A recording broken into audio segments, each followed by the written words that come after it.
oh, what a difference a day makes. That performance from United against Middlesbrough was outstanding. We were so lacklustre. We'd been putting in, I would say, quite lacklustre performances for a little while. We were starting to just be falling over the line in games, riding our luck a little bit. But that on Wednesday night was just absolute domination. It was fantastic to see. It was probably our most impressive performance of the season. And now it's got us looking up. It's got us looking through the home stretch and thinking, you know what? There's not long to go now, and we can go and smash that automatic promotion race because we are good and we are here to stay. That's the marker. Let's see more of it on Saturday. See you in 2. Ole, ole, ole. Ole, ole, ole. Ole, ole, ole.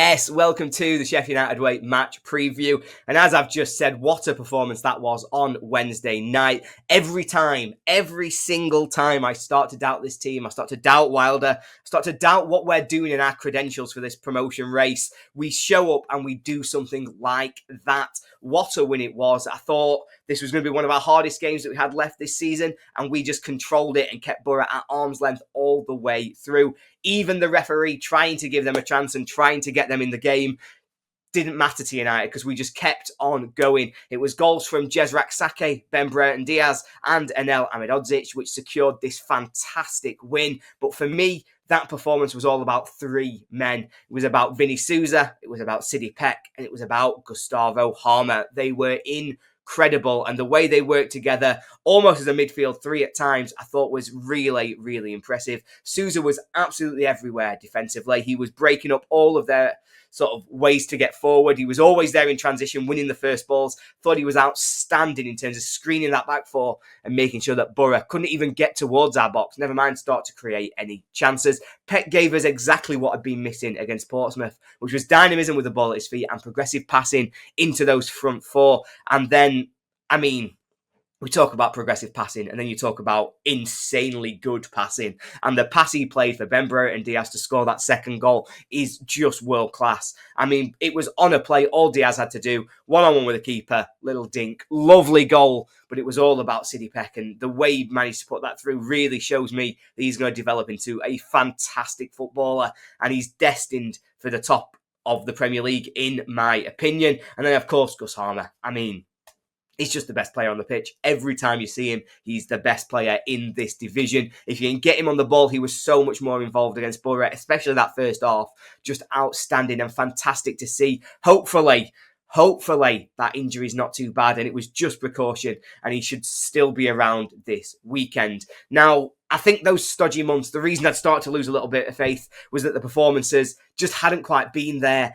But this was a statement. This was a statement victory. It was a statement performance. This was the day that winter ended for United, and we are looking up to spring, and we are saying, you know what, we can compete with the best teams in this league, and we can be so good. I am very, very excited to see what this team now does going forward, because that's the bar, and if we can hit that, nobody in this league is going to be able to live with us, and I don't think many teams will be able to stop us.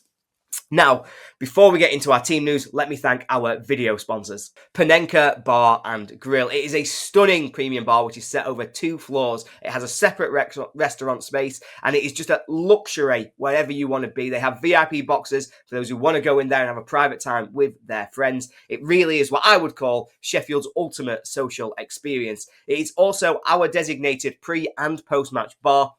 And it is the perfect place to walk to Bramall Lane. It is just 5 minutes away at the entrance to 𝗬𝗎𝗓 Square. And so if you're having a drink with your friends just to soak up the pre-game atmosphere, or if you want to go there to toast a great victory, it's a fantastic place to be. For the away games, you can go in there because they always have all of the live football on. And at Saturday at 3 o'clock, it's the best place for you to sit there, watch the scores come rolling in, and while enjoying your afternoon with all of your mates. Please do go and check out Panenka Bar at the entrance to 𝗬𝗎𝗓 Square. It's a great place to be. Now, in terms of our team news, after that performance on Wednesday night, I think everybody agrees Don't change anything. Play the same. Just do exactly the same things that we just did against Borough, and that'd be fantastic. But unfortunately, there are some fitness questions that have come into play as a result of that game at sort of in midweek. So Tom Cannon has left Bramall Lane with a boot on his ankle. We don't know the extent of that injury quite yet, but clearly it seems to be bad enough that we wouldn't expect him to be starting on Saturday. I think as well, 𝗍𝗲𝗻, he was noticeably struggling from about halfway through the first half, pulling at his hamstring. He seemed to have a little bit of concern that he'd got a tweak there. I think second half, his running, his movement certainly looked to be a little bit hampered. So we need to keep an eye on that. And again, need to wait and see what's happening. Is he going to be fit enough to play? Or is that injury going to be hampering him just a little bit? With Leeds on the horizon as the one after this, it might be that we don't want to take any chances, because clearly them coming to Bramall Lane is a huge moment for the season, for what United are trying to achieve. So let's see how we try and play that for this weekend. Finally, I would say it was fantastic to see Tom Davies coming back in. He only came off the bench, but it's fantastic that this injury is not going to hold him back for a long time, and that he might be fit enough to be involved again for United towards the end of this season, because I did think he was starting to find some form just before he picked up that knock. In terms of the team I'm going to pick, I'm going for as few changes as possible, because I want consistency. We found our rhythm. Now let's let them go and just keep beating it out. I'm going with Cooper in goal, a back four of Clark, Anel, Robinson and Burrows, Sousa and Peck, who were outstanding to continue that central midfield partnership. I would bring in Brereton Diaz to replace Hamer if he's not fully fit, then keep O'Hare and 𝗍𝗲𝗲. And up front, I'm going with 𝗍𝗲𝗲 𝗵𝗿 to replace Tom Cannon. Now, my big concerns are about how we counter Luton's physicality. We know that Anel and Robinson aren't that physically strong. They're not that gifted. And so Adebayo or Morris, if they're going to play the long balls, they're going to have opportunities to try and bring them out. It's similar to what we saw against Portsmouth. So I do think Sousa's role is going to be crucial. He really needs that freedom that he was given at the weekend to just dominate our half of the pitch, to just win all of those second balls, to make sure that there's no way that Luton's midfield can back up the work that Adebayo and Morris are going to be doing. Let me know what you think. What do you want to see from this team? Who do you want to see in the starting 11 at the weekend? Now, for our opposition news, we have Lewis Williams, who is a fantastic Luton YouTuber. Over to you, Lewis. Hello, my name is Lewis and I am a Luton fan that has been suffering all season. That performance against you guys earlier on in the season when you beat us 2-0, well, we've not improved on that. We've seen that same type of performance on more than one occasion, and that's why we keep losing games of football. We've got no fighting spirit. The old Luton Town that had the fight, that was front-footed, that was aggressive, that was in your face, which teams really didn't like to play against, well, we're the total opposite. Teams love playing against us now because you can easily walk through us. You can walk through our midfield. We won't have that fight with us because we'll always lose the battle. We've got that losing mentality installed within our group, and I cannot see us playing championship football next year. It's down to the players. The players are not performing under two different types of managers now. We should have sacked Rob Edwards a lot sooner. We should have done it after we lost against Middlesbrough 5-1 away from home. It was the perfect time to make that decision then. Unfortunately, we didn't do that. We were too loyal to Rob Edwards. We were too loyal to certain players, and we're paying the price for it. Now, in the summer, in the January transfer window, there were completely two different types of windows for us. In the summer, we didn't bring enough players through the door, which left us with a scenario that we had to bring loads of players in the January window, which we did. But unfortunately, we've not seen an instant impact, and we're kind of relying on the new signings to help us get out of this mess. But it's going to take so much time, and I just don't think we're going to have that time. I feel like if we don't get results now, we're down. But I can't see it. I really can't. And the only way I see Luton getting a result at home against you guys on Saturday is if you guys don't turn up. Now, you guys didn't turn up against Hull. Hull managed to win 3-0 that day. Well, Luton do not have the capabilities to perform like that. I wish we did. We're miles away from that. But there is still an opportunity for you guys not to turn up, and we need to take full advantage of it if you don't. But I just can't see it. So if you guys don't turn up and you also concede a couple of own goals, it's the only way Luton walk away with something. Now, I'm hopeful that 𝗲𝗲𝗵𝗹𝗹 is back within the side. We played against a Sunderland team that with a very inexperienced back line. We had two fullbacks that haven't even played 50 games in their careers, a centre-back partnership that hasn't played more than 5 times together, and a defensive midfielder that's played less than 10 games in England. And we were expected to keep a clean sheet and grind out a result away against Sunderland. If we play that same back five, then we are in trouble against you guys with the quality which you've got. Tom Cannon, Diaz, Hammer, O'Hare. It scares me a little bit. I have to admit, it does scare me, because you've got quality all over the pitch. Even when you've got a couple of first team players out injured, your backup players are still quality. They can walk straight into our starting 11. So I can see Saturday being an easy 2-0 win for Sheffield United. If Luton get a point, it's an absolute bonus, but we've got to win our games after against you guys, which is against Plymouth and Portsmouth. 6 pointers. So those games are far more important, but I just don't see Luton winning on Saturday and getting a result. Thank you very much, Lewis. And it's clearly been a really horrible, really difficult season for Luton after relegation. And it's starting to ask the question, are they going to double dip straight down into League One? Only time will tell, but it is looking very, very concerning for them at the minute. Now, moving on to the referee, and the referee for this game is Lewis Smith. He's taken charge of 29 matches in all competitions so far this season, but he has also managed in every single division through England. He's managed in League 2, League 1, the Championship and the Premier League, and that is very much not something you see a referee do in one season. That normally takes a lot of time for them to be getting progressed up, so clearly he's making an impression somewhere. In terms of his stats, he's issued 93 yellow cards so far in those 29 games, which does feel a little bit on the high side. He's also issued 4 red cards and given 8 penalties. Again, that does feel like quite a lot, so he's certainly someone to keep an eye on this weekend. He's refereed United twice so far this season, one of which was our 2-0 defeat away at Leeds, and the other one was a very nice 1-0 home victory against Sheffield Wednesday. Lovely memories. In his career, he's never actually ref Luton, so we can't give any stats because I've got no idea what he's like when he refs Luton. Maybe he'll hate their physical style and he'll be on United's side all afternoon.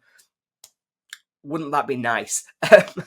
So that brings us into our player connections. And our player connections are brought to you by 𝗵𝗵𝗵𝗹. 𝗵𝗵𝗵𝗹 is a virtual band, and many of their members are huge Blades fans. So we always want to give them a shout out, and we would always ask you to go and check out 𝗵𝗵𝗵𝗹.com. Their latest album is called Tall Tales of 10 Girls, and it is truly outstanding. So please do go and check that out.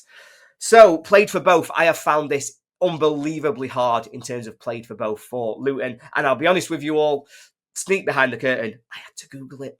I don't like doing it, I really don't. But if I hadn't Googled it, we would have ended up with one name in this section, and that would have been embarrassing for everybody involved. So my one name was Rhys Norrington Davies. He spent half a season on loan with Luton Town in 2020. He made 22 appearances for them during that space, but then United cut short his loan. We brought him back to Bramall Lane in the January, only to send him out on loan again to Stoke. But still, he was clearly well thought of at Luton, and obviously his time at United, I think, was really positive, and we were looking at him as somebody who would have a big future, but unfortunately injuries have really affected him, and he's currently struggling to find a place in our team.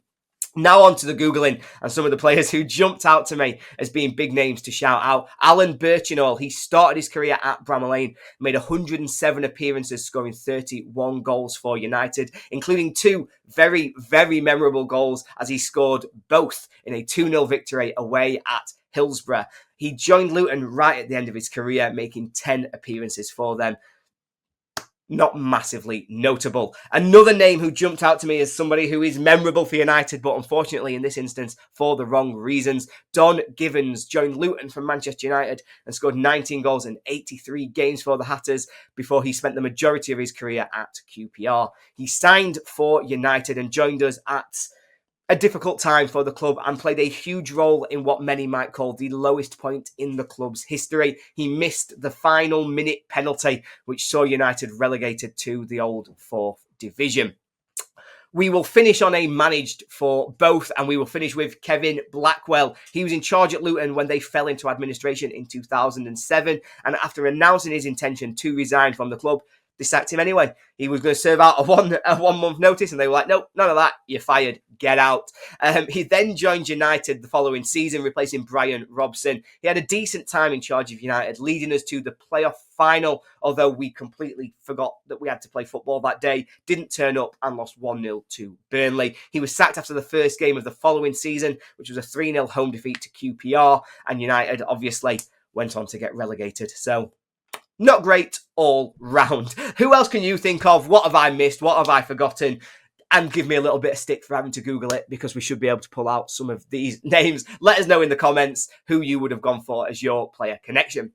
Now, finally, this brings us to our score predictions. And as always, we're going to be shouting out the score predictions of a number of people from our Patreon group chat. And if you want to be part of that group, if you want to be part of this little community that we're trying to build around Sheffield United, please do go to patreon.com/SheffUnitedWay. It really helps us to continue doing what we do. But we also think it offers a host of benefits to everybody who subscribes, as well as access to a fantastic group chat where we're always talking all things Sheffield United. Now, what have they gone for? So Adam started off, and he did this basically at full time against Borough. So his excitement maybe got the best of him. He has gone for a 4-0 United victory. Steve, James, Chris and Anne all think it's going to be 2-0 to United. John, Hal and Nick think it'll be 1-0 to United, whereas Paul is the odd man out. He thinks that United are going to concede a goal, but he still thinks we'll win the game 2-1. And I'm going to put my neck out here. I predicted we were going to lose to Borough. I thought that was going to be a really difficult game. I thought after the performances against Portsmouth, against Derby, against Hull, we were really going to struggle and we were probably going to get turned over. And so my predictions very clearly aren't ones to rely on. We blew that out of the water with a fantastic performance. And yeah, I'm feeling confident and I'm going with our patrons. I'm actually going to back up Paul. He's the odd man out, but let's make ourselves into an odd couple. I'm saying it's going to be 2-1 to Sheffield United. What do you think? Let me know in the comments. You put your predictions out there. And again, give me just a little bit of stick for predicting us to lose to Borough. I should keep the faith and be a much more positive Blade, because they've not let us down so far this season. And we've got to believe that they're not going to now. Thank you, everybody, for watching or listening to this video. I massively appreciate it. Let us know in the comments how you think this game's going to play out. And of course, as always, up the Blades. Ole, ole, ole. Ole, ole.